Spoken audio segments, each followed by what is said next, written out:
প্রভু আপনাদের সহায় থাকুন। মথি অনুসারে পবিত্র মঙ্গল সমাচার থেকে পাঠ।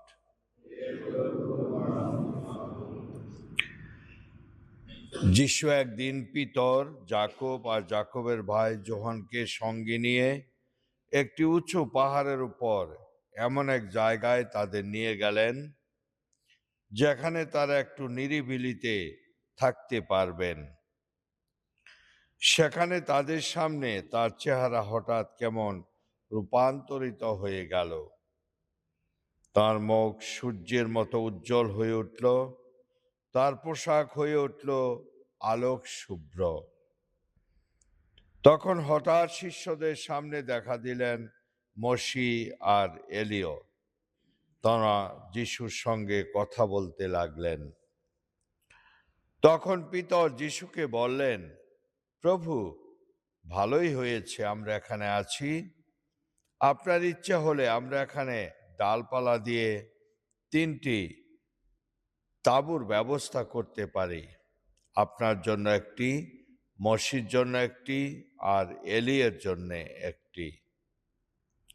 তিনি তখনও কথা বলছেন, সেই সময় হঠাৎ একটি উজ্জ্বল মেঘ এসে তাদের ঢেকে ফেলল, আর সে মেঘের ভেতর থেকে কার যেন কণ্ঠস্বর বলে উঠল, এ আমার পুত্র, আমার একান্ত প্রিয়জন, তোমরা এ আমার পরম প্রীতিভাজন, তোমরা এর কথা শোনো।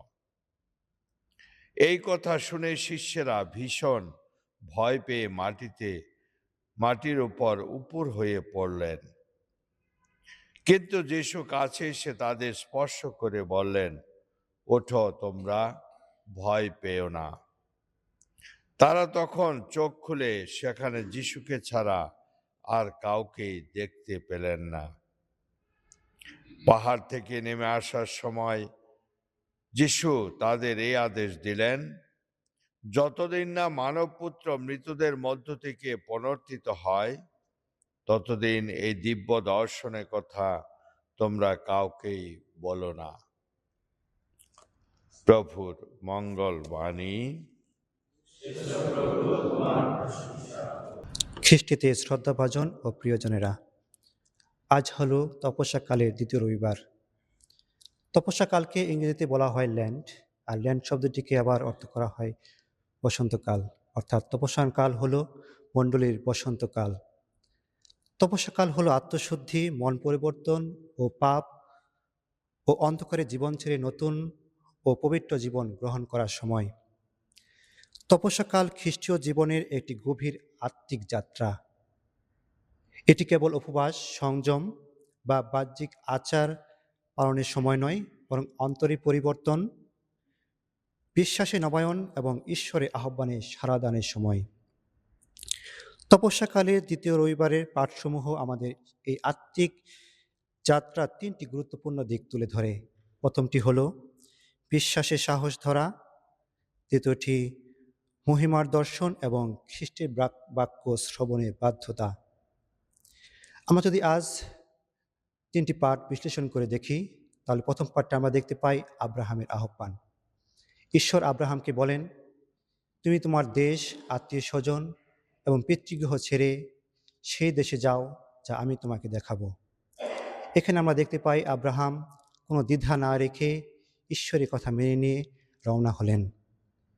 এই আহ্বান ছিল সম্পূর্ণ অনিশ্চয়তার মধ্যে এক যাত্রা।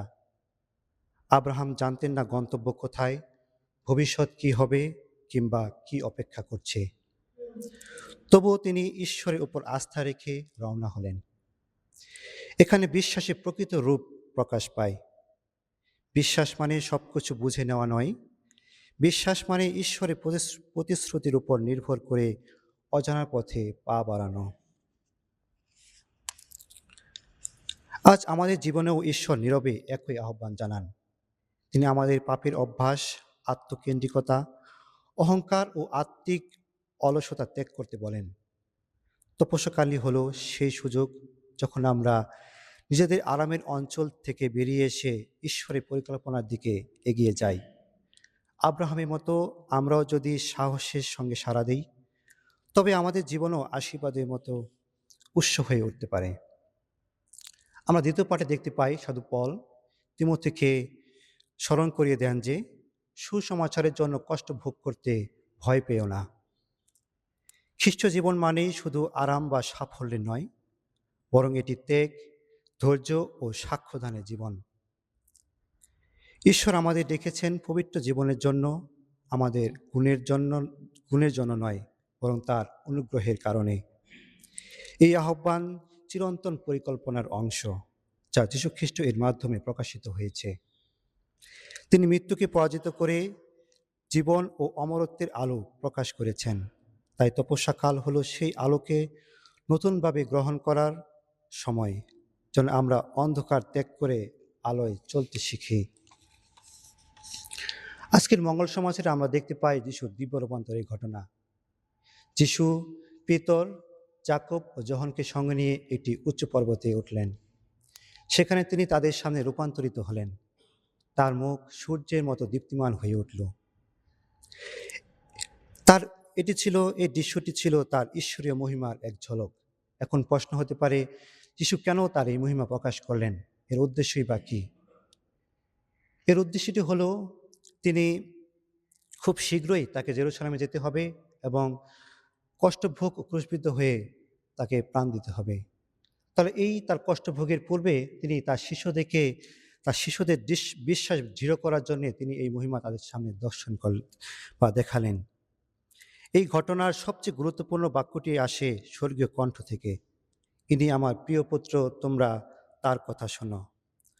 তপস্যাকালের মূল আহ্বান এখানে নিহিত, খ্রিস্টের কথা শোনা। আমরা প্রায়ই প্রার্থনা করি, কিন্তু কতবার সত্যি তার বাক্য মন দিয়ে শুনি? আমরা কি তার ক্ষমার শিক্ষা গ্রহণ করি?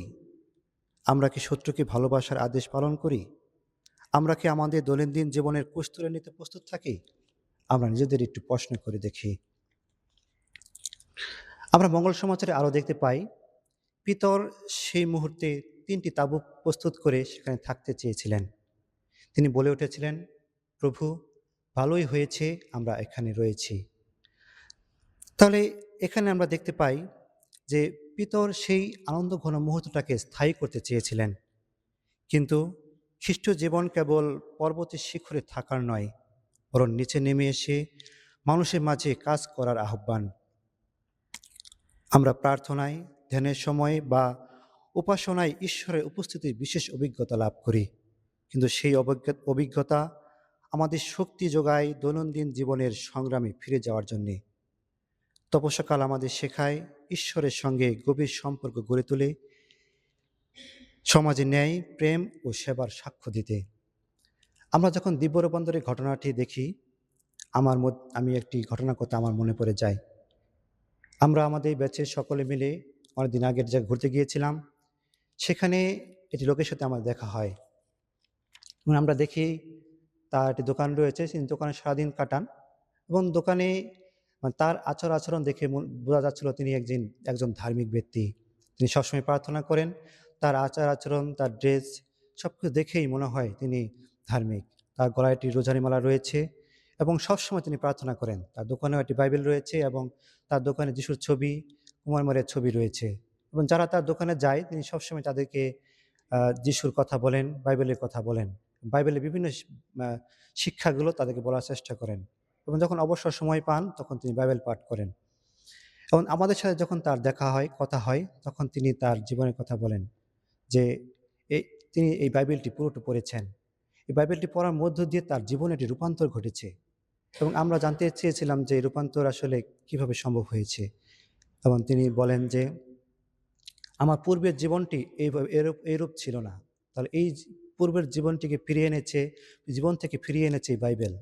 এই বাইবেলের প্রতিটি ঘটনা যখন আমি শুরু থেকে শেষ পর্যন্ত পড়েছি, তাহলে সব ঘটনায় আমার জীবনে দাগ কেটেছে এবং এই ঈশ্বর কিভাবে তার জাতিকে পরিত্রাণ করেছেন এবং সেই ঐশ্বর রাজ্যে যাওয়ার পথ দেখিয়েছেন, সেই বিষয়টি তার মনে দাগ কেটেছে এবং এর মধ্য দিয়ে তার জীবনে তিনি পরিবর্তন ঘটিয়েছেন।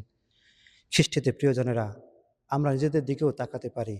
আমরা এখন সকলেই প্রায় শিক্ষিত, সবাই পড়াশোনা করতে পারি, পড়তে পারি, কিন্তু কতজনই বা আমরা এইভাবে বাইবেল পুরোটা পড়ে শেষ করেছি? আমরা যদি বাইবেল আমরা প্রতিনিয়ত পাঠ শুনি, কিন্তু এই পাঠ যথেষ্ট নয়। আমরা যদি পুরো বাইবেলটি একবারে সম্পূর্ণ পড়ে শেষ করি, অথবা আমরা এখান থেকে এই লোকটির মতো আমাদের জীবনকে রূপান্তরিত করতে পারবো। ঈশ্বরের বা যিশুর বিভিন্ন কথা বা বিভিন্ন উক্তি আমাদের জীবনকে পরিবর্তন করে দিতে পারে। তাই এই তপস্যাকালে আমরা যেন অন্তরে গভীরে পরিবর্তন হই।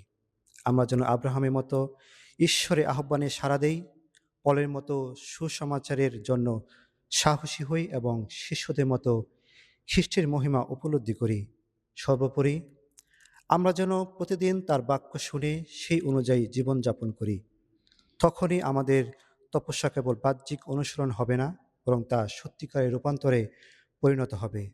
আর সেই রূপান্তর আমাদের নিয়ে যাবে পুনরুত্থানের আনন্দে। সেখানে ক্রুশের অন্ধকার চিরতরে পরাজিত হয়ে জীবনে আলো বিজয়ী হবে। প্রভু পরমেশ্বর আমাদের আশীর্বাদ দান করুন।